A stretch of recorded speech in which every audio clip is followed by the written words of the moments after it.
Cześć, jak zwykle, Janusz Dąbrowski, kanał Barwy Zdrowia. Kochani, o czym dzisiaj powiemy sobie?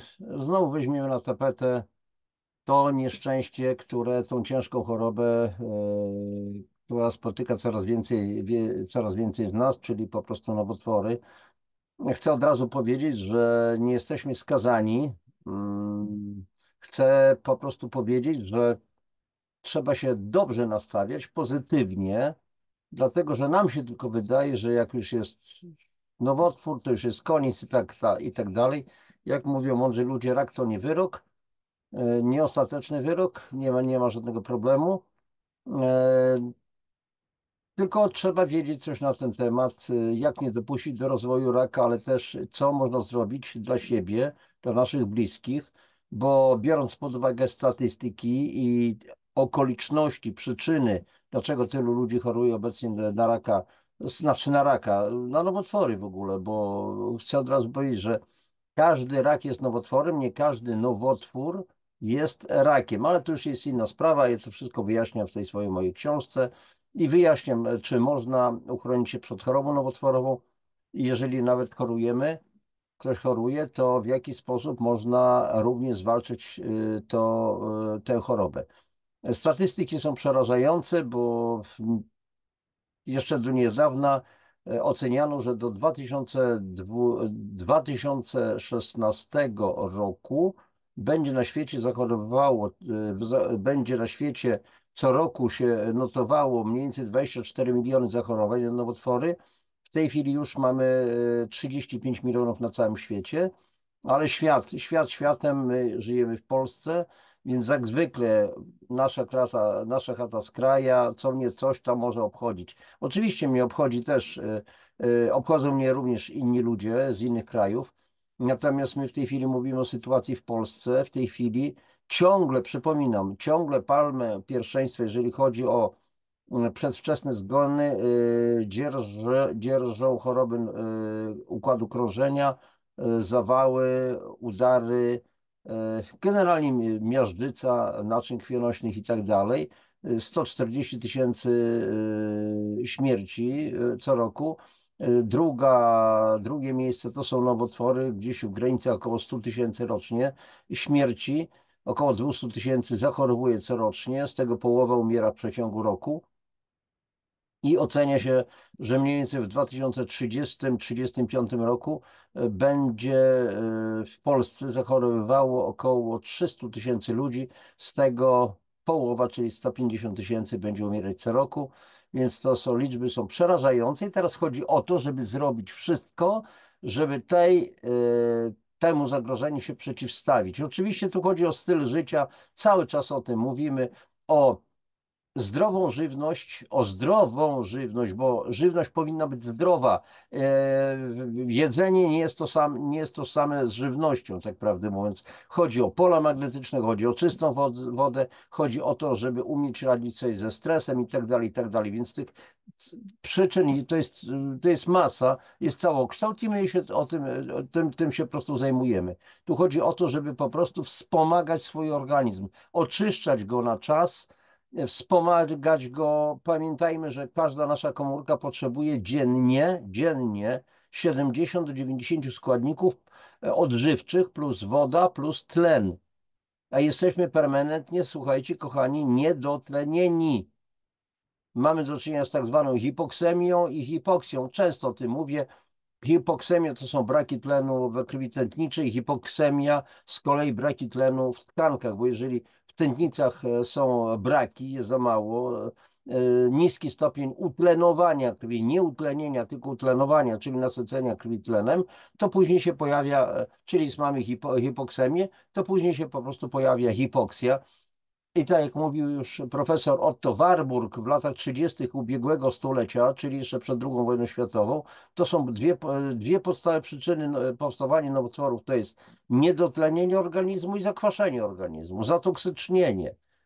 Ja nie rozumiem, dlaczego koryfeusze medycyny tego kompletnie nie chcą przyjąć do wiadomości i celowo nie wiem, nie umiem powiedzieć, naprawdę nie umiem powiedzieć. Tym bardziej, kochani, to my mamy obowiązek dbać o siebie, Mamy prawo nie ufać tym, którzy uważają, że posiedli wszelkie rozumy i posiedli wszelką wiedzę i stosują metody typu wytnij, otruj, spal. To nie są metody. Za, nie wiem, za 20, za 30 lat, może za 40, będą one wskazywane jako po prostu metody barbarzyńskie i sprawa załatwiona. Ale przechodzimy do tematu. Posłuchajcie, temat jest bardzo trudny, ciężki po prostu wibracyjnie, energetycznie, bo mam do czynienia, będę mówił o nowotworach.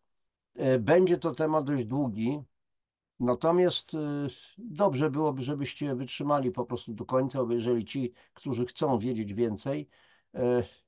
Nie mówię, że ja jestem głosicielem wyłącznie prawdy. To jest moja prawda. Możecie ją przyjąć, możecie odrzucić w całości, możecie przyjąć tylko część i przede wszystkim rzecz w tym, żeby pewne rzeczy zacząć stosować. Jak zwykle po owocach poznacie ich, więc pytanie, jakie kto rodzi owoce. Będziemy również o tym mówić. Słuchajcie, czas starta, więc udostępniam ekran i chyba to jest właśnie to. Moja prelekcja, sekundka, więc pokaz slajdów. Jeszcze raz od początku, a więc mamy rodzinną strefę zdrowia z ludźmi, dla ludzi, poprzez ludzi. To jest moje to hasło, od wielu lat mi towarzyszy. Tylko tyle, tylko w ten sposób możemy pracować, żyć i tak dalej. No i tak prawdę mówiąc zaczynamy, a więc nowotwory. Możemy dać radę. I tu posłużę się cytatem z pana Jarosława Zycha, szefa polskiego Colwaya. Prawdziwe zdrowie bierze swój początek wraz z wiedzą. Absolutnie podpisuję się po tym stwierdzeniem. Zacznę od motta. Zapobieganie rakowi można opisać za pomocą pewnego stwierdzenia. Otóż Japończycy zwykli mówić, kiedy jest najlepszy moment na zasadzenie drzewa? 20 lat temu. Więc w takim razie tak samo jest z prewencją raka. Czytajmy, nowotworów. Kiedy należy zacząć? W dniu Twoich narodzin. Musisz lepiej się odżywiać, pić dobrą wodę, uprawiać sport, troszczyć się o siebie, kupić ten ohydny tran, jeść produkty, które odżywiają, a nie pogrubiają. Robiąc to, będziesz budować znacznie zdrowszy organizm. Staje się to jeszcze ważniejsze, kiedy masz raka. Przyjrzyj się możliwym opcjom. To bardzo ważne. Musisz aktywnie troszczyć się o swoje zdrowie, żeby odnieść jakikolwiek sukces. Dr Rodrigo Rodriguez, amerykański lekarz, pochodzenia pewnie latynoskiego, ale to nie jest istotne. I teraz troszeczkę liczb. Czy, kochani, w każdym roku w Polsce notuje się w tej chwili około 190 tysięcy nowych zachorowań na nowotwory. Już niedługo będzie około 200 tysięcy, tak jak mówiłem. Z tego około 90 do 100 tysięcy ludzi umiera w Polsce co roku z powodu nowotworów. Nowotwory są w Polsce pierwszą przyczyną zgonów u kobiet i drugą u mężczyzn w średnim wieku. Więc to się nie kłóci z tym, co powiedziałem, bo tu chodzi o przedziały, o lata, po prostu wiek umierających ludzi. I słuchajcie, no i tak to jest, że obecnie o rozwój chorób nowotworowych oskarża się coraz częściej geny. Bo jeżeli nie umie się wytłumaczyć, dlaczego chorujemy, albo się nie przyjmuje do wiadomości oczywistych rzeczy, to się oskarża geny w tym momencie. Ale teraz jest pytanie. 100 lat temu wskaźnik zachorowań na nowotwory w USA wynosił na przykład 1 do 80, czyli jedna osoba na 80 100 lat temu w Stanach zachorowała na nowotwór. Teraz w przypadku mężczyzn wychodzi, jedna osoba na dwóch mężczyzn zachorowuje na nowotwór, w przypadku kobiet jedna kobieta na trzy kobiety. Pytanie, co się stało w ciągu tych 100 lat? Czy to geny tak się zmieniły? W tak krótkim czasie nagle były inne 100 lat temu, a teraz są już inne? I a propos genów, oto są geny, słuchajcie, to jest mąż, to jest żona, nie jest to siostra i brat. A więc geny, dopiero z połączenia ich genów powstają nowe istoty. I teraz pytanie, jak oni wyglądają. A więc co jest takie dziedziczenie genów?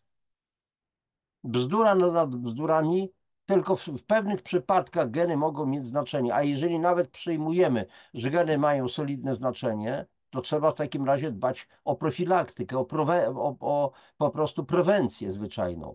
Więc mąż i żona, co ich łączy? Stół plus łóżko. Ale wspólne geny ich łączą? No, przecież bzdura. Po prostu. I to jest wszystko. I teraz jeszcze troszeczkę prognozy, liczby. Już teraz z chorobą nowotworową zmaga się w Polsce 450 tysięcy ludzi. To był 2014. W 2025 ich liczba przekroczy 600 tysięcy. Można to sprawdzić. W internecie jest masa informacji na ten temat. W 2016 roku liczba chorych zwiększyła się do 180 ponad tysięcy ludzi, nadal będzie rosnąć. A więc wszystko to, co powiedziałem, ma ręce i nogi. W latach 99-2014 łącznie na nowotwory zmarło w naszym kraju prawie 1,5 miliona ludzi. Jest to populacja wielkością równa sumie mieszkańców Krakowa i Łodzi. To tak, jakby oba te miasta zniknęły z mapy Polski w ciągu 15 lat. Polska znajduje się w czołówce pod względem umieralności z powodu nowotworów. Za główne zagrożenia uznawano do niedawno palenie tytoniu. Obecnie alarmuje się, że otyłość może stać się groźniejszym czynnikiem ryzyka zachorowania na nowotwory, aniżeli palenie papierosów. Dodam od siebie, poza cytatem, tak, otyłość. Otyłość jest już sklasyfikowana jako choroba i ona generuje dodatkowe choroby, cukrzycę typu 2, nowotwory i wiele innych przypadłości. Jeżeli nie powstrzymamy epidemii otyłości, w niedalekiej przyszłości stanie się ona głównym czynnikiem ryzyka raka, który zastąpi nikotynizm, alarmuje profesor Nipun Mershon z Vanderbilt University Medical Center. Doktor Joanna Dzitkowska ostrzega, że jeśli Polacy nie zmienią stylu życia, za 10 lat możemy mieć epidemię chorób nowotworowych, szczególnie wśród osób starszych. I już tą pandemię mamy, to jest prawdziwa pandemia. Ale za to, kochani, mamy kapitalne, cudowne rozwiązanie. Otóż Narodowy Program Zwalczania Chorób Nowotworowych na lata 2016-2024. Ponieważ tą audycję nakręcam w 2024 roku, w marcu. W takim razie nas to już obejmuje ten narodowy program. I teraz zwróćcie uwagę, czytajcie i słuchajcie. To jest bardzo istotne. Cele programu. Naszym głównym celem jest zakup dla szpitali wysokospecjalistycznego sprzętu medycznego służącego leczeniu chorób nowotworowych. Zakup sprzętu. Chcemy również zapobiegać chorobom nowotworowym poprzez na przykład promowanie zdrowego stylu życia oraz prowadzenie regularnych badań obywateli. Słuchajcie, jakie to cudowne, jakie to piękne. Promowanie zdrowego stylu życia. Wiecie, na czym to polega? Przede wszystkim zdrowy styl życia to po prostu wcześniej się badaj. Wcześniej się badaj, bo wcześniejsze wykrycie umożliwi ci wcześniejsze leczenie. Naprawdę o to chodzi. Ja mam to wszystko opisane, chyba 30 parę punktów tego programu w mojej książce, czy można uchronić się przed chorobą nowotworową. Jak czytałem ten narodowy program, to mi się włosy, tak prawdę mówiąc, jeżyły. A więc jest polski Cancer Plan, zerżnięty z planu byłego prezydenta Stanów Zjednoczonych Billa Clintona. Więc dlatego tak celowo mówię, Polish Cancer Plan, jak to fajnie brzmi. 30 punktów planu strategii walki z rakiem w Polsce. W treści są, słuchajcie, jedynie dwa punkty dotyczące bezpośrednio nas i tego, co sami możemy dla siebie zrobić w dziedzinie profilaktyki. Strategia, w cudzysłowie, dotyczy praktycznie wyłącznie środków i procedur leczenia pacjentów onkologicznych, a nie środków i procedur dotyczących nas, potencjalnie zdrowych, których należy uchronić przed chorobą.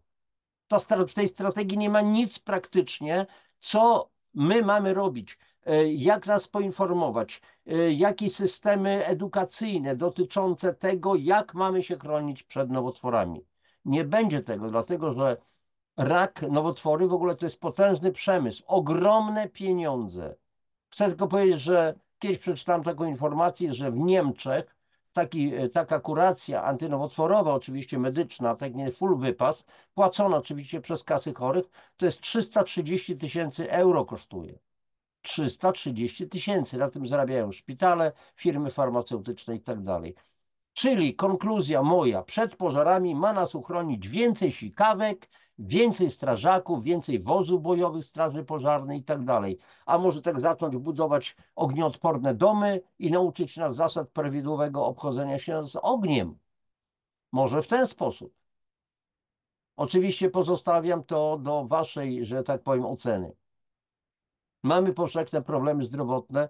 Na tym schemacie widzimy. Mamy problem, idziemy do lekarza, wykrywa cholesterolę, naciśnienie, coś tam jeszcze, skierowanie do apteki, odpowiednia kasa co miesiąc. No i w porządku, ale apteka to są koncerny farmaceutyczne, które dzielą się akcjami z koncernami spożywczymi. Jedni nas potruwają, inni nas podleczają. Taka jest prawda. A co jest w produktach do jedzenia? Im dłużej produkty stoją na półkach, tym więcej muszą zawierać konserwantów. Prosta rzecz. Ktoś, nie wiem, czy można być niezorientowanym i tego nie rozumieć. Wy doskonale to rozumiecie. W sklepach wielkopowierzchniowych są regały z żywnością i jest dział ze zdrową żywnością, taki często niewielki. Nieraz o tym mówię. I wy doskonale też o tym wiecie. To jeżeli jest dział ze zdrową żywnością, to cała reszta to jest jaka to jest żywność? No pytania, pytania, pytania. Po prostu to jest, nie wiem jak to nazwać, żałosne, śmieszne. Natomiast prawdziwa przyczyna naszych problemów to jest przede wszystkim niezdrowa żywność, czyli konserwanty, polepszacze, spulchniacze, barwniki i tak dalej. I to powoduje zatoksycznienie organizmu, czyli zakwaszenie, czyli wieloletnią, bezobjawową, czyli latentną kwasicę metaboliczną niskiego stopnia. To jeszcze wielokrotnie powtarzam, to nie ma nic wspólnego z zakwaszeniem krwi. To jest zakwaszenie przestrzeni międzykomórkowych, tak zwanego interstycjum, czyli przestrzeni tych, przepraszam, tego płynu, w których pływają nasze komórki jak ryby w oceanie, w stawie, jak dziecko w wodach płodowych. Wielokrotnie o tym mówię, że podstawowa przyczyna chorób to jest nasze jedzenie. Przez co roku wtłaczamy w siebie 700-800 kg jedzenia.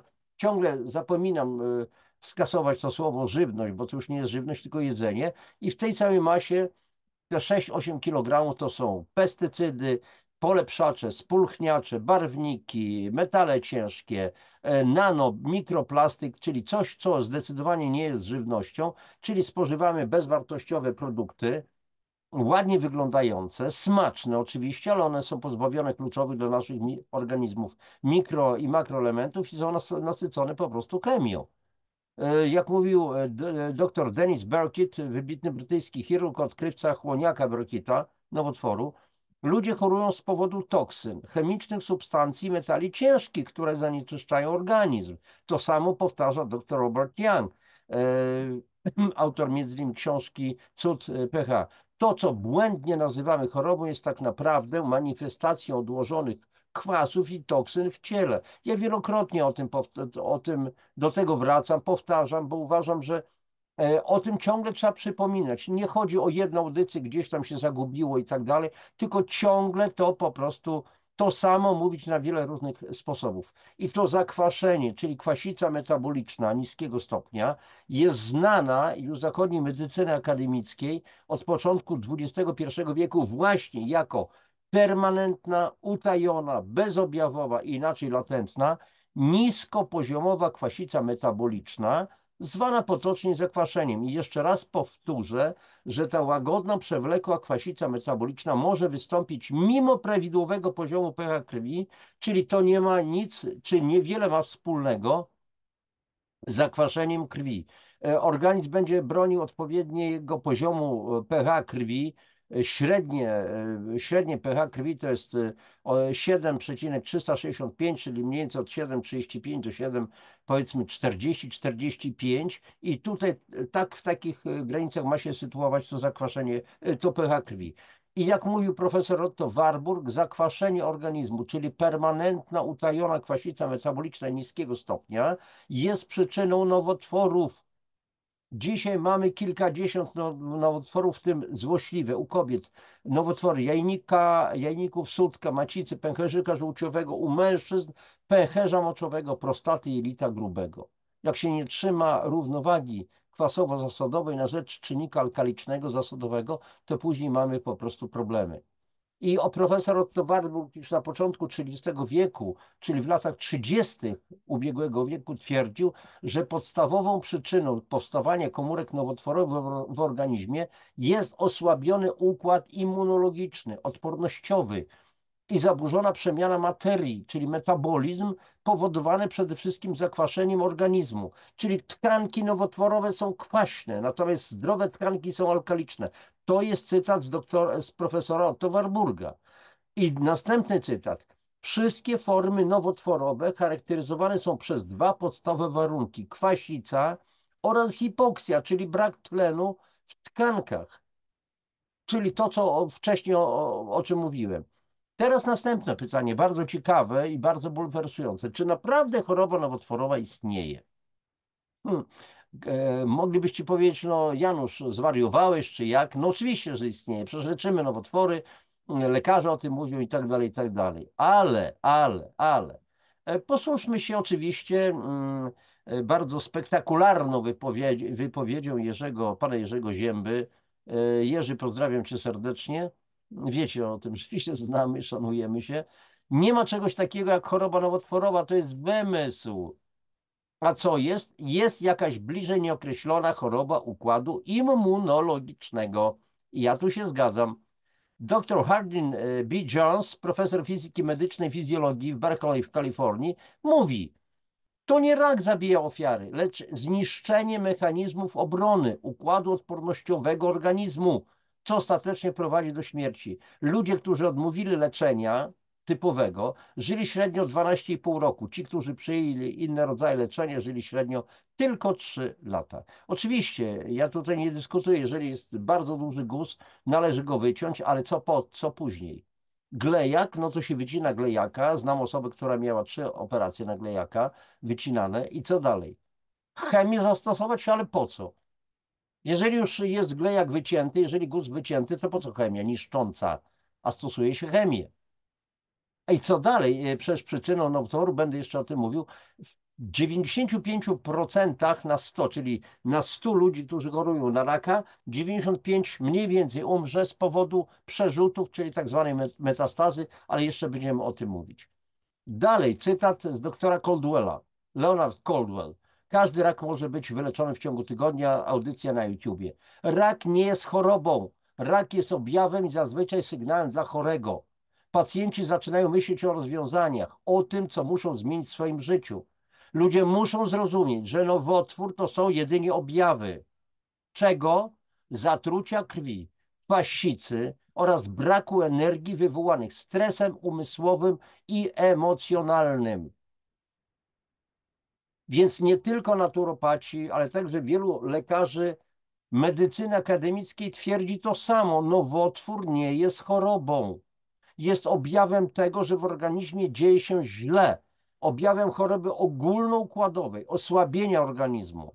Również naszego umysłu, bo z niego się dużo bierze. Jakie mamy myśli? Czarne myśli. Nie chce nam się żyć, deprecha, inne historie. I to powoduje po prostu bardzo silną destrukcję. Więc jest to dowód pojawienia się choroby, że należy wiele w swoim życiu zmienić, że należy zastanowić się, co zmienić i dlaczego, inaczej spojrzeć na życie i zacząć działać. Miałem w mojej rodzinie przypadki nowotworu wiele lat temu. To, co mogłem zaoferować, to akurat nie docierało do tych ludzi. Świadomość ich taka była z mojej rodziny. Zresztą z rodzinami to wiecie, jak bywa. Nikt nie jest prorokiem we własnym domu, we własnym kraju. W dodatku ta osoba, o której mówiłem, pewnych rzeczy nie chciała wybaczyć innej bliskiej osoby. Nie, ja tego nie wybaczę. Nie wybaczasz innym, nie wybaczasz sobie. I to jest powód również twojej choroby, bo wszelkie negatywne uczucia, które my wysyłamy do innych, niszczą również nas, powodują destrukcję w naszym organizmie. Niezbędna w związku z tym jest zmiana. Trzeba tutaj wyraźnie powiedzieć, że nowotwory są chorobami niedoboru odporności całego organizmu. I dlatego się tutaj z tymi wypowiedziami pana Jerzego Zięby czy doktora Jonesa, jak dobrze pamiętam, Hardinga, zgadzam się absolutnie. I teraz zastanówmy się, jakie są przyczyny powstawania nowotworów.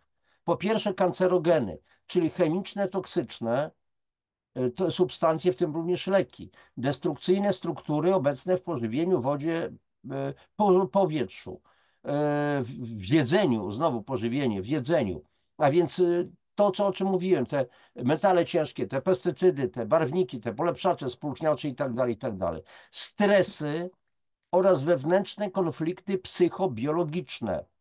Wszechobecne już dziś promieniowanie elektromagnetyczne, którego źródłem są urządzenia techniczne zasilane prądem elektrycznym. Jest masa już audycji na ten temat na moim kanale, są wywiady z panem Andrzejem Fiedrukiem. Ciągle o tym mówimy. I wszystkie one, oczywiście tutaj można dołożyć jeszcze wiele innych rzeczy, na przykład to jest kwestia mieszkań, które zostały wybudowane na skrzyżowaniu cieków podziemnych, czyli kwestia radiescezji, oczywiście to też jest szarlataneria przecież i tak dalej, mówię to z przekąsem. A więc wszystkie te przyczyny powodują permanentne zakwaszenie tkanek organizmu, ich niedotlenienie, czyli wcześniej wspomnianą przeze mnie hipoksję hipoksemię i hipoksję. Czyli zakwaszenie, przypomnę, to jest permanentna, wieloletnia, niskostopniowa, bezobjawowa, czyli latentna kwasica metaboliczna. Myślę, że ja wiem, że to jest już takie, może być uciążliwe takie powtarzanie, ale warto to po prostu wbić sobie do głowy. I teraz posłużę się cytatem, czy też może nie cytatem, tylko doświadczeniami niemieckiego lekarza Gerda Hammera, który twierdzi, że każda choroba zaczyna się od psychiczno-biologicznego konfliktu, że znaczenie którego często nie zdajemy sprawy. Akurat dr Hammer miał też tragedię w rodzinie, jego syn został po prostu zabity strzałem z pistoletu, tak niechcący, że tak powiem. Taka historia z Włoch, przebywał syn jego na łodzi, podobno kapitalny w ogóle człowiek, ukochany przez swego tatę. No i ktoś tam po pijanemu po prostu strzelał do różnych łodzi, pocisk przebił skorupę jachtu, śmierć na miejscu. I potwierdza to właśnie nowa germańska medycyna, której założenie opracował właśnie dr Reinhard Hammer. Tutaj mówimy o tak zwanym promotorze. Promotor, istnieje promotor, może tutaj więcej pokażę od razu, zobaczcie. Jest zdrowa komórka. Są kancerogeny. Masa tych przyczyn, których nie oczyszczamy, nie usuwamy z organizmu na bieżąco. I to się zbiera. To jest tak, czyli nasza komórka, nasz organizm jak granat, w którym jest materiał wybuchowy, trotyl. Jest również zapalnik, więc ten trotyl to są kancerogeny, ale ten zapalnik nie zostanie uruchomiony, jeżeli nie wyrwiemy zawleczki. Wtedy dopiero uruchamia się zapalnik, inicjuje się cała akcja i po prostu granat wybucha. Czyli promotor jest kluczem otwierającym kancerogenom wejście do komórki. Nie mają więc, zgodnie z doktorem Hammerem, nic wspólnego z rakiem DNA oraz czynniki genetyczne. One mogą stanowić jedynie zagrożenie potencjalne. Promotor otwiera więc i osłabia komórkę, ten zapalnik, zaś kancerogen działa wspomagając utworzyć aktywne centrum nowotworowe. Co może być tym promotorem, tym zapalnikiem, tak prawdę mówiąc? Tym zapalnikiem, promotorem może być potężny stres. No właśnie, kiedy się dr Hammer dowiedział o śmierci swojego syna, to był dla niego taki szok, tak straszne przeżycie, że okazało się po pewnym czasie zaparł na raka jądra. I się zastanawiał, dlaczego, co się tu działo. To naprawdę trzeba było po prostu przemyślenia. Potężny stres, który okropnie osłabił po prostu organizm i te zagrożenia, które już były w organizmie, no po prostu one się uwolniły tak jakby. Został wypuszczony dżin z butelki. I wy wiecie doskonale też, że po prostu silne stresy bardzo silnie osłabiają nas. Wszelki lęk, wszelkie jakieś niecodzienne zdarzenie, śmierć bliskiej osoby i tak dalej, to są potężne stresy. I teraz, jeżeli chodzi o zachorowania, a więc dominują w kolejności rak płuc, rak jelita grubego, rak sutka, rak prostaty, rak żołądka. I jak mówi profesor Zbigniew Wronkowski,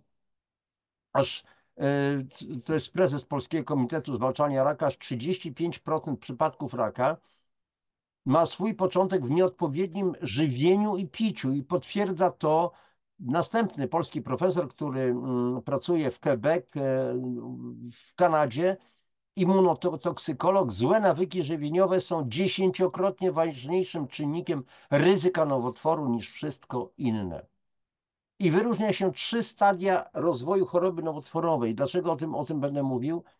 Żeby powiedzieć wam wyraźnie, że nie jesteśmy bez szans, wprost przeciwnie. Zobaczcie, jest stan tak zwany przednowotworowy. Zła wiadomość dla państwa, dla wszystkich was jest taka, że jesteście właśnie w tym stanie. W stanie przednowotworowym. Dobra wiadomość jest taka, że ja też jestem w tym stanie. Mówię to prześmiewczo oczywiście, bo wielu ludzi funkcjonuje to tak, jak jemu jest źle, to jest źle, ale jeżeli komuś jeszcze jest tak samo źle, o to już jest lepiej i tak dalej. Żartuję tak sobie, bo dlaczego nawet nie mamy żartować na takich poważnych tematach. Później stan nowotworowy odwracalny i dopiero później stan nowotworowy nieodwracalny, ale słuchajcie, tutaj medycyna też nieraz notuje niesamowite po prostu cuda. Kiedy człowiek jest skazany na śmierć, w zasadzie okazuje się, że potrafi żyć i się nic się nie dzieje. Jakie są typowe metody leczenia? Operacja, chemioterapia i radioterapia, czyli wytnij, otruj, spal. To są słowa doktor nauk medycznych Brygida Adamek, o której wielokrotnie bywałem na wykładach, słuchałem. Niesamowity lekarz po prostu. Natomiast dzisiaj już mamy dodatkowe nowe terapie, a więc zastępcza terapia hormonalna, szczepionki antynowotworowe. Ach Boże, już będzie szczepionka. Niedawno, kilka dni temu to rozmawiałem z moim lekarzem, znają bardzo dobrym lekarzem, z wielkim serduchem i on właśnie mówił o tych szczepionkach antynowotworowych. Terapia genowa, terapia laserowa, szczególnie tak zwana fotodynamiczna, przeszczepianie komórek macierzystych, hipertermia, czyli nagrzewanie komórek nowotworowych, kriochirurgia, czyli niszczenie guzów za pomocą zimna i jeszcze takich sporo różnych tego typu historii można wynotować. I słuchajcie, jeżeli ja czytam tego typu zdanie bzdurne, że twoją jedyną szansą jest wyłącznie chemioradioterapia, to naprawdę demony się we mnie budzą. Nie, to jest nieprawda, to jest kłamstwo. I teraz słuchajcie, następny cytat z takiej strony www.zwrotnikraka.pl. To tam jest bzdur natkanych niesamowicie. Posłuchajcie, wyleczenie chorego z nowotworem polega na całkowitym i trwałym usunięciu wszystkich komórek nowotworowych z organizmu pacjenta. Chemioterapia działa skutecznie na ognisko choroby, jak i przerzuty raka. Nie wiem, czy ten człowiek, który to napisał, jest tylko głupcem, czy bezczelnym kłamcą. Nie ma żadnego w tej chwili leku, ja nie znam, nie jestem lekarzem, jestem inżynierem. Ale jeżeli są leki na przerzuty, na komórki tak zwane macierzyste nowotworu, to dlaczego 95 ludzi na 100, którzy chorują na nowotwór, umierają z przyczyn spowodowanych przerzutami, czyli metastazą? O czym tutaj mowa? Po prostu jest to horrendalny, generalny idiotyzm. I teraz posłuchajcie dalej. Jak się to ma do ankiety przeprowadzonej w 1986 roku wśród kanadyjskich onkologów, czyli słuchajcie, to już jest ile? 14, 24, 28, 38, prawie 40 lat temu, wśród kanadyjskich onkologów, którzy w większości stwierdzili, że gdyby im przyszło chorować na raka, nigdy nie skorzystaliby z aplikowanej przez nich pacjentom chemioterapii ze względu na jej wysoką toksyczność i małą efektywność. Oczywiście można powiedzieć, tak, to było 40 lat temu, teraz mamy inne metody, skuteczniejsze. Jeżeli ktoś tak mówi, to nie wie, o czym kompletnie mówi. Przytoczyłem na samym początku liczby. Ilość zachorowań na nowotwory, ja mówię o Polsce, rośnie. Tragicznie rośnie. Rośnie liczba umierających. Szpitale onkologiczne są zapchane umierającymi ludźmi. I ktoś mówi, kurczę, przepraszam, ale podniecam się tutaj, trzepią mnie te emocje, bo to po prostu jest to skandal zwyczajnie, że chemia może uratować człowieka. W niektórych przypadkach ewentualnie tak, ale w ogromnej większości absolutnie nie. I tu mamy do czynienia z wielkimi kłamstwami ze statystyką, bo teraz zobaczcie. Skuteczność chemioterapii wynosząca 50% oznacza tak zwaną skuteczność względną. Naprawdę to trzeba zrozumieć. Więc jeśli szansa na przeżycie w wyniku zachorowania na określony nowotwór wynosi 4%, chemia zwiększy ją o dalsze 2%, to badacze określają to jako 50% skuteczność. Ocencie to sami, bo już mi się nie chce. Nie chcę się po prostu babrać w tych kłamstwach. Prawdziwy wskaźnik powodzenia leczenia to jest szansa przeżycia minimum kolejnych 5 lat. Wynosi po chemii zaledwie 2%, czyli 2 ludzi na 100 leczonych. Szansa przeżycia minimum kolejnych 5 lat. Tylko 2 ludzi na 100 leczonych. Więc o czym my tu mówimy? Gdzie jest prawda? Kto mówi prawdę? Kto kłamie? Bezczelnie kłamie. I teraz tutaj jeszcze zajmę się tym, bo okazuje się, że te 5 lat można umrzeć na przykład po 5 latach, czyli 5 razy 365 dni. I jeżeli umrze się dzień wcześniej przed tym okresem, to się umarło z powodu nowotworu. Jeżeli dzień później, to już się nie umarło z powodu nowotworu. Tak się kłamie w statystykach. Jeżeli mi nie wierzycie, to szukajcie wiedzy i po prostu albo zaprzeczcie, powiecie, że Dąbrowski jest kłamcą, albo znajdźcie potwierdzenie. Więc teraz słuchajcie, powiemy sobie, co robią, co wywołują, jaki wpływ na organizm wywołują typowe terapie. Więc chemio i radioterapia zmieniają płynne środowisko w organizmie, wskutek czego bardzo silnie wzrasta jego zakwaszenie, a przy okazji dochodzi do inwazji wolnych rodników. W normalnym organizmie, potencjalnie zdrowym, wolne rodniki atakują każdą komórkę około 10 000 razy. Jeżeli komórka jest mocna, wytrzyma te ataki. Jeżeli mamy czym neutralizować wolne rodniki, to będzie wszystko w porządku. Jeżeli nie, to zaatakowana komórka jest jak jabłko w potężnej skrzyni. Ona zaczyna gnić, czy ta komórka zaczyna chorować, zaczyna przekazywać tą chorobę innym komórkom. Dalej, leki cytostatyczne, na przykład taksany, antracykliny, niszczą również komórki zdrowe, a szczególnie niedojrzałe komórki układu pokarmowego, układu rozrodczego, szpiku kostnego, wątrobę i nerki. Leki w obrębie radioterapii, a nie, tylko jest miejscowo tutaj radioterapię miejscową zastosujemy. W obrębie radioterapii zawsze znajdują się komórki krwi, wszystkie płyny przepływające w tym miejscu, w całym organizmie. Metoda nie jest więc działaniem miejscowym, punktowym. Jest ryzyko trwałego uszkodzenia systemu odpornościowego oraz możliwość nawrotu choroby po uzyskaniu remisji tak zwanej.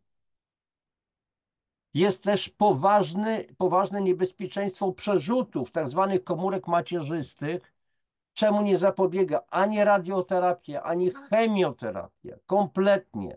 Nie ma żadnego leku zwalczającego, zabijającego tzw. komórki macierzyste nowotworu. Ja je nazywam często zarodnikami, w cudzysłowie oczywiście. To jest na mój użytek. Dalej. Jakie są inne skutki uboczne typowych terapii? Zawroty głowy, odbarwienia skóry, mdłości, biegunki, utrata apetytu, niedożywienie, utrata popędu płciowego, niewydolność narządów wewnętrznych, wewnętrzne krwotoki, zwyrodnienie układu sercowo-naczyniowego i jeszcze cała masa innych typowych terapii. To są terapie?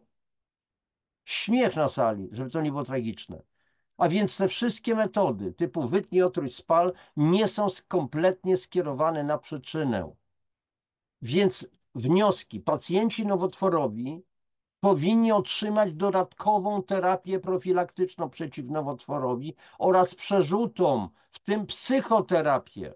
W Stanach Zjednoczonych jest takie małżeństwo, państwo Simontonowie, którzy, mam nadzieję, że dobrze to przytoczę, opracowali taką metodę psychoneuroimmunoonkologię, gdzie przedstawia się na przykład film, jakieś tam slajdy chorym, jak działa lek, co robi z komórkami nowotwornymi i tak dalej, więc działają bardzo głęboko na psychikę, na podświadomość.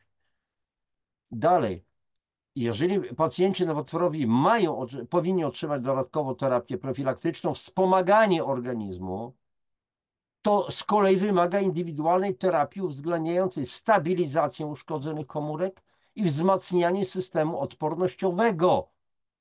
Tym bardziej, że wiele wskazuje, że nowotwory są chorobami pochodzenia grzybowego. I o tym mówił i polski lekarz dr Anatol Rybczyński, i Alfons Weber, i Tullio Simoncini, i Walter Last, bardzo znani naukowcy, profesor Anatol Rybczyński, który opracował swego czasu preparat Anry i był traktowany jak medyczny kretyn przez naszych decydentów różnych. Nawet był w stanie zawędrować, że tak powiem, trafić do pana premiera Buzka za jego premierostwa. Nie przebił się z tym. Już nie żyje. To jest jedno z nielicznych zdjęć, nie znajdziecie tego na internecie tak łatwo. I wnioski z badań tych naukowców, tych i innych. Nowotwory są powodowane przez grzyba Candida albicans. Kiedy guz odczuwa braki składników odżywczych lub zostaje poddany chemioradioterapii lub innej wywołującej stany zakwaszenia i stany zapalne, wówczas nawet drożdżopodobne, nieszkodliwe komórki nowotworowe przekształcają się w inwazyjne, migrujące komórki nowotworowe. Migrujące, czyli dochodzi do przerzutów, do metastazy. Wzrost ryzyka występowania nowotworów jest spowodowany zażywaniem antybiotyków produkowanych na bazie grzybów z rodziny Penicillium, a odmian tego grzybka jest około 260. A czym się szprycujemy bardzo często? Antybiotyki, antybiotyki, dziecko, antybiotyki, antybiotyki, antybiotyki, antybiotyki. Nowotwory, kochani, są powodowane przez wiele czynników, ale dla wszystkich typów nowotworów istnieje jeden mechanizm wspólny. Chodzi o to, że te nowotwory trawią tkankę łączną otaczającą komórkę nowotworową. I podstawowe procesy mnożenia się i przerzutów komórek nowotworowych. Najpierw dochodzi, wyobraźcie sobie naczynie, taką rurę, załóżmy, najpierw następuje rozcinanie włókien kolagenowych naczyń krwionośnych i tkanki łącznej, czyli trawienie, to się nazywa nożyce biologiczne, tu są wykorzystywany kwas mlekowy, enzymy itd., itd. Dlaczego następuje rozcinanie? Bo komórki macierzyste chcą utworzyć drogę swobodną do przerzutów do innych organów, czyli zachodzi proces metastazy. Jak mówiłem, 90-95% zgonów jest spowodowanych metastazą, przerzutami. Czyli jest nadtrawione naczynko, komórka macierzysta wpływa do naczynka krwionośnego, przenosi się i znajduje sobie odpowiednie miejsce. O, to jest fajne miejsce, dobra, zagnieżdżam się. I takich komórek macierzystych to są tysiące, miliony i nagle okazuje się, że są przerzuty. Ale przecież operacja się udała. Więc dalej następuje niekończące namnażanie się komórek nowotworowych. Dalej następuje formowanie się nowych naczyń krwionośnych, czyli dochodzi do procesu angiogenezy odżywiających nowotwór, bo te nowotwory, te nowe miejsca, gdzie komórki macierzyste się rozprzestrzeniły, zaczynają rosnąć i wytwarzać własne naczynia krwionośne właśnie w procesie angiogenezy. I wystarczy zablokować przynajmniej jeden z tych procesów, żeby nie doszło do przerzutów. Czyli do czynnika, który jest podstawą przedwczesnej śmierci. I czym można spowodować, że tak powiem, postawić tą blokadę? Te blokady zapewniają naturalne związki.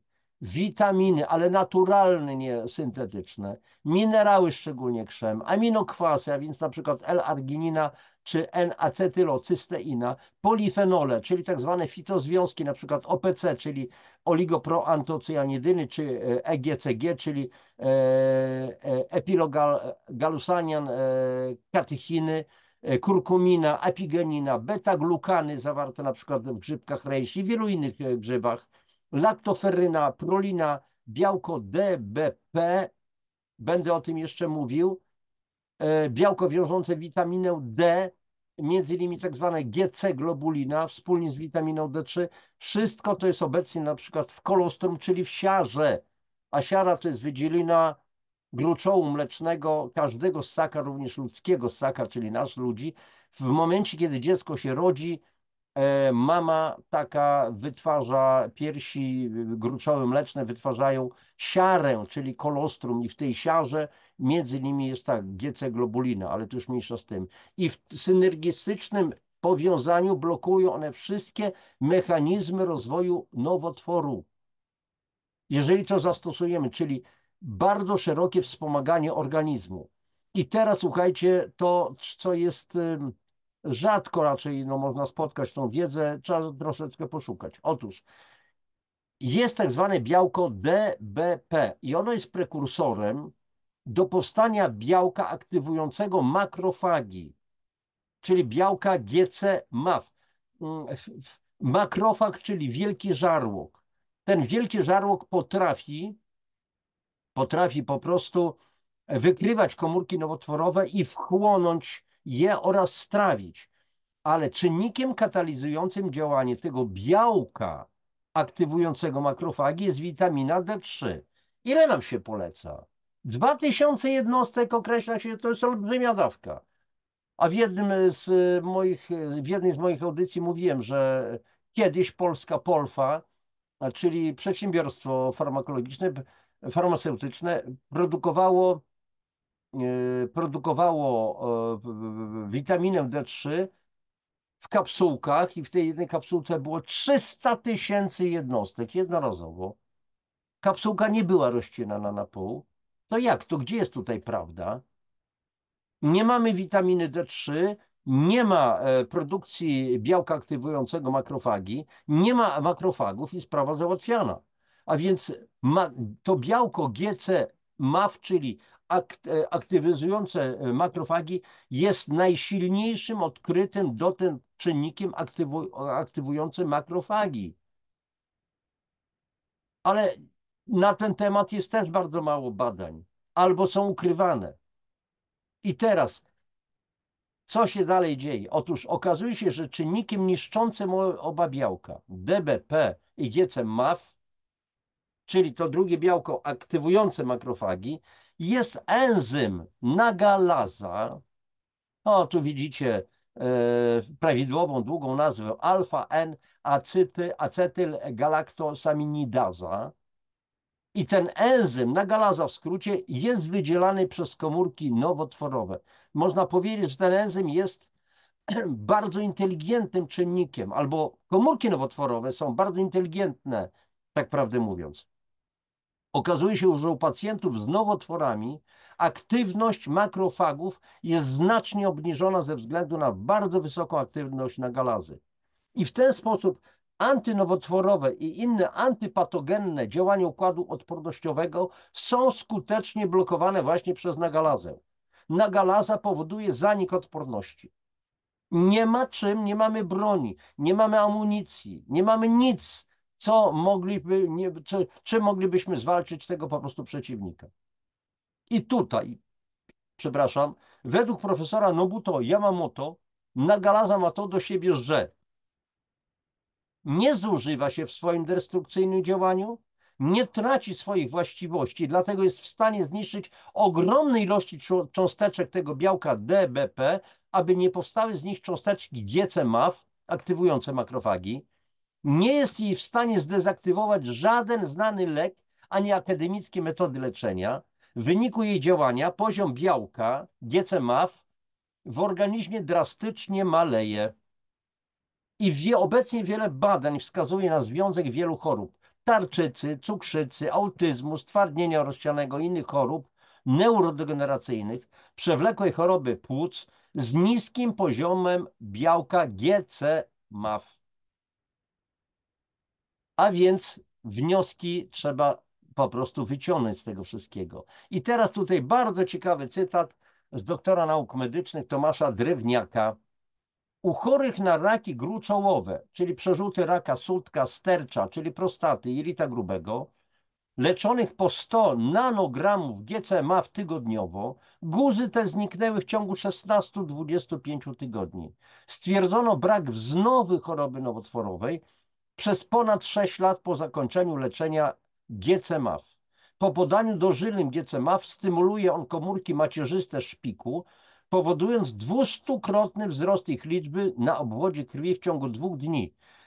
Cotygodniowe podawanie 100 nanogramów GCMAF u chorego z rakiem gruczołowym niszczy guz w ciągu 11-16 tygodni. Konkrety, konkrety. Więc pytanie, a czy my jesteśmy w stanie sami, nie czekając na powiedzmy jakieś wstrzykiwania i tak dalej, czy jesteśmy w stanie zwiększyć ilość białka GC i GC-MAF w organizmie? Po prostu trzeba przyjmować wysokiej jakości kolostrum, obfitujące między innymi w białko GC, czyli inaczej DBP, i przeciwdziałające aktywności nagalazy. Słuchajcie, ja wiem, że te nazwy GC, DBP, GCMAF, to może być duża trudność, ta nagalaza i tak dalej. W dokładnym zrozumieniu trzeba byłoby ewentualnie kilka razy tę moją audycję wysłuchać, czy zacząć czytać moją książkę, w której dokładnie to wszystko opisuje. Ale nie chodzi o to. Tu chodzi raczej o zrozumienie, że są metody. Co trzeba robić? Nie musicie znać dokładnie tych wszystkich mechanizmów. Przecież ja też dokładnie tego nie znam. Nie jestem fachowcem, nie jestem naukowcem badającym te wszystkie sprawy. Natomiast chodzi o to, żeby przyjmować wysokiej jakości kolostrum, w którym jest to białko GC, czyli DBP, które będzie prekursorem tego białka GC-MAF, które z kolei aktywuje makrofagi. I to jest podstawowa rzecz. I teraz jakie są podstawy niezbędnej terapii antynowotworowej? Przede wszystkim prawidłowe odżywianie zapewniające normalizację masy ciała i detoks organizmu. Zerwać trzeba na minimum 7 lat z produktami spożywczymi pochodzenia zwierzęcego. Mleko, mięso, sery, twarogi. One bardzo silnie zakwaszają organizm. Zerwać na zawsze z cukrem w każdej postaci. Jest błąd, jeżeli człowiek wyjdzie z nowotworu, między innymi na takiej kuracji wspomagającej, którą ja również prowadzę, to ma zerwać z cukrem, nie zakwaszać organizmu, dbać o to, wprowadzić do jadłospisu jak najwięcej warzyw, zwłaszcza zielonych. I tu posłużę się znowu cytatem, słowami dr Custodii García Jiménez, akurat takie pismo Molecular Cell. Byliśmy zaskoczeni, że zmiany w naszym metabolizmie spowodowane cukrem w diecie wpływają na nasze ryzyko zachorowania na raka. Zmiana diety jest jedną z najprostszych strategii zapobiegawczych, które mogą potencjalnie zaoszczędzić wiele cierpienia i pieniędzy. I słuchajcie, jest to specjalistka w swojej dziedzinie. I ona pisze, była zaskoczona tym, że można dietą dużo rzeczy zrobić. Specjalistka, bo ci specjaliści często koncentrują się na jakichś takich bardzo wyszukanych metodach, nie wiadomo na czym i tak dalej, a tu skuteczne są bardzo często bardzo proste metody. Dalej. Odżywianie jest bardzo ważne. Odżywianie komórek, czyli po prostu odżywianie komórkowe i odkwaszenie organizmu do poziomu pH porannego moczu 7,7,4 przez cały tydzień, a później nawet do poziomu 8,2, 8,4 przez kilka następnych dni. I tu posłużę się słowami doktora Marka Sirkasa z książki Soda lecznicze właściwości. Przy pH trochę powyżej 7,4 komórki rakowe zapadają w stan uśpienia, podczas gdy przy pH na poziomie 8,0 komórki rakowe umierają. Powyższe dane uzasadniają wspieranie terapii antynowotworowych działaniami mającymi na celu zwiększenie zasadowości tkanek. Dr Mark Sirkas stosuje przede wszystkim sodę, tak samo jak Tullio Simoncini, włoski lekarz, który zdaje się nawet miał siedzieć w więzieniu albo nawet siedział w więzieniu za to, że leczył chorych naszczykami z sody. Ja akurat w tym programie, który akurat ja prowadzę i wielu ludzi w Polsce, stosujemy zestawy wielu minerałów. Tam są wodorowęglany, są cytryniany, które wchodzą do wnętrza komórek, odkwaszają komórkę wewnątrz, tak prawdę mówiąc, I tutaj też to robimy, że bardzo silnie, duża, mocna suplementacja tego typu produktem, który ma szybko odkwasić organizm, po to, żeby te komórki rakowe osłabić, to jest, słuchajcie, walka na śmierć i życie. I później przez kilka kolejnych jeszcze dołożyć, zwiększyć dawkę. Przypomina to mi, że tak powiem, walkę na ringu, gdzie bokser został już trafiony, a więc chwieje się na nogach. I co w tym momencie trzeba zrobić? Każdy przeciwnik wie, że trzeba po prostu, przepraszam za wyrażenie, dobić. Nie chodzi o tego boksera, człowieka, tylko chodzi w tym momencie o nowotwór, a więc zwiększyć dawki, czyli zwiększyć ilość ciosów, bo ten się przeciwnik już nas chwieje. Przepraszam za brutalność tej metafory, ale wiecie doskonale, o co chodzi.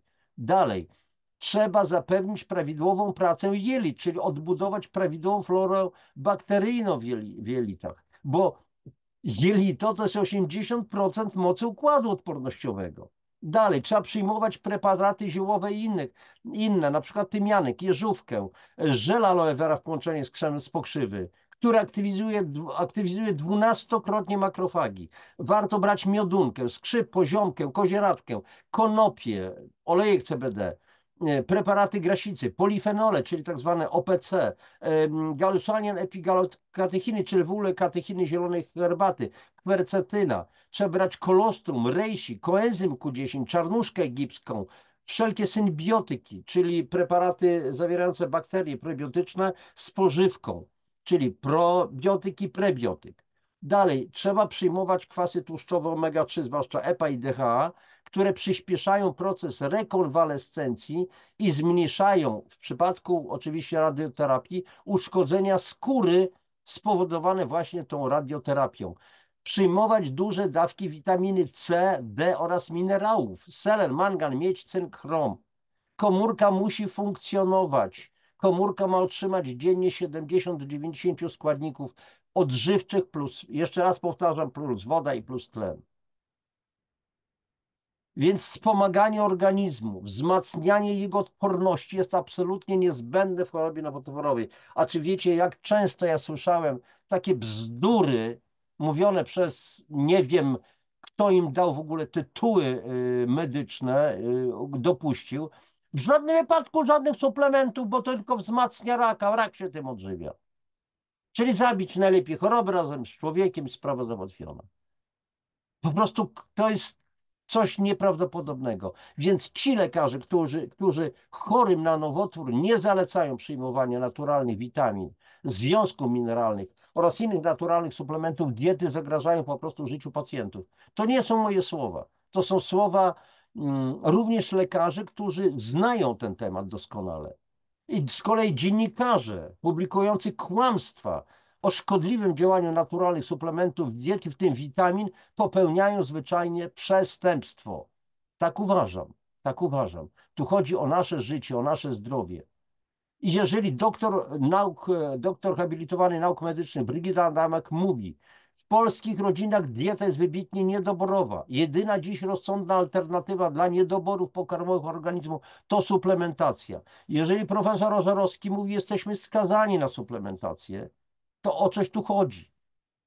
Co to jest suplementacja? To jest wzbogacanie naszego codziennego pożywienia o niezbędne do normalnego funkcjonowania organizmu naturalne witaminy, minerały, inne składniki, które są już nieobecne w naszej diecie, w tym naszym jedzeniu, które kupujemy prosto w sklepach. Więc tu chodzi o prewencyjną suplementację odżywiania zgodnie z zasadą. Odżywia się normalnie, ale brak uzupełnień suplementami. To ta zasada jest, ta prewencyjna suplementacja odżywiania, słuchajcie, jest obecnie koniecznością w każdej rodzinie. Czy się to komuś podoba, czy nie, ja ciągle będę to powtarzał, bo nie ma innego wyjścia. Jeżeli znacie jakieś inne wyjście, to powiedzcie. Wszystkim mówcie, jak mają się ratować. Czy już jak mają raka, to co? Nóż, chemia i radioterapia?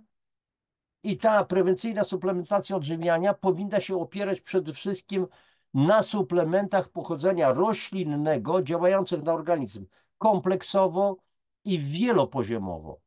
I podjęcie tego typu działań w stosunku do organizmu zaatakowanego już przez nowotwór jest po prostu niezbędne i absolutnie bezpieczne i konieczne po prostu. Jak inaczej można, co innego można zrobić? Ufać, że radioterapia, chemia załatwi sprawę? To jest, przepraszam za bardzo wysoki poziom emocji, ale ta sprawa bardzo mnie dotyka osobiście, bo miałem do czynienia z wieloma takimi po prostu przypadkami.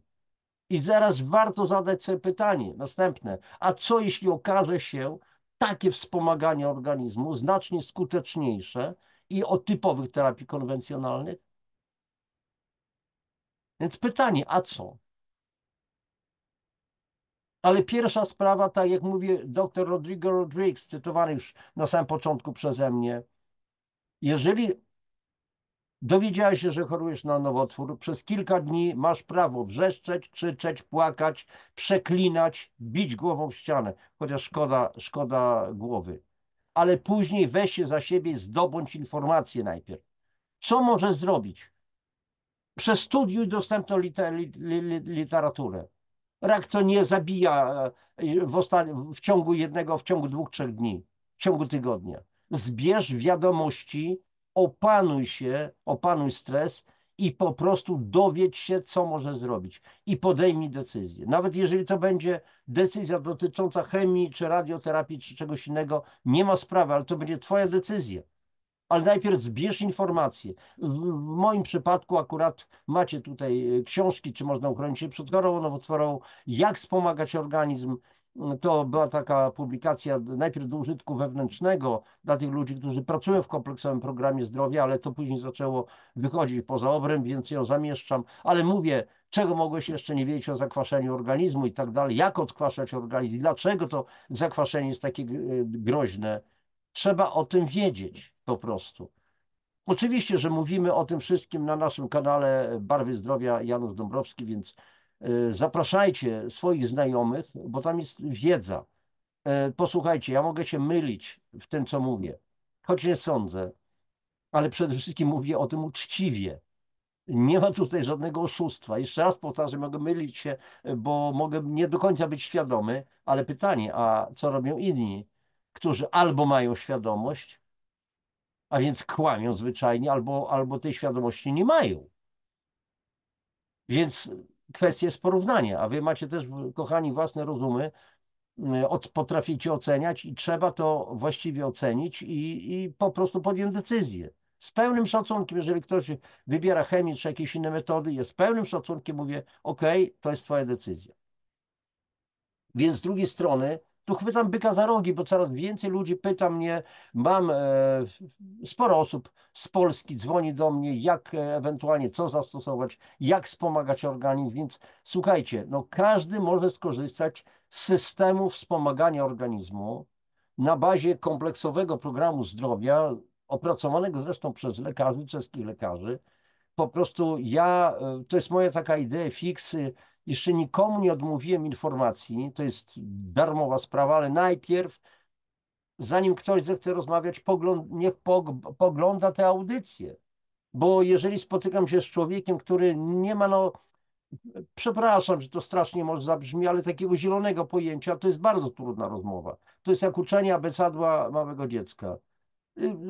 Niech zdobędzie troszeczkę wiedzy, niech coś gdzieś tam poczyta, poogląda. Wtedy będzie inaczej. I ta moja wiedza, nasza wiedza, wielu ludzi, którzy prowadzą już w tej chwili ten program w Polsce, ludzi, którzy wychodzili z nowotworu dzięki temu programowi wspomagania, bo my nie leczymy. Ja nie jestem lekarzem, nie zajmuję się żadnym leczeniem. Ja mówię tylko, przekazuję informacje, jak można wspomóc. Mogę podpowiedzieć, gdzie zdobyć, w jaki sposób, powiedzmy, określone produkty, które są niezbędne do tego wszystkiego. A więc nasza wiedza, nasze doświadczenia praktyczne są po prostu do waszej dyspozycji dla tych, którzy chcieliby po prostu zastosować wspomaganie organizmu, a więc jeżeli ktoś będzie zainteresowany bardziej takimi informacjami, no to po prostu kontaktujcie się. Najpierw oczywiście mailem, książki Janusz Dąbrowski, @gmail.com, jak widzicie tutaj. I sprawa załatwiona. I cóż, to będzie chyba wszystko, tak? Wszystko. Kończymy. Zatrzymuję udostępnienie. Słuchajcie, dzisiaj był bardzo trudny dla mnie temat, czas, długa ta prezentacja, trudna pod względem energetycznym. Słyszeliście, ja się bardzo emocjonuję tym, bo nie ukrywam, nie chcę powiedzieć, że szlak mnie trafia, bo nie ma prawa mnie szlak trafić, ale po prostu emocjonuję się słysząc o różnych przypadkach. Ostatnio też pomagam jednemu z moich znajomych, którego syn ma problemy z nowotworem.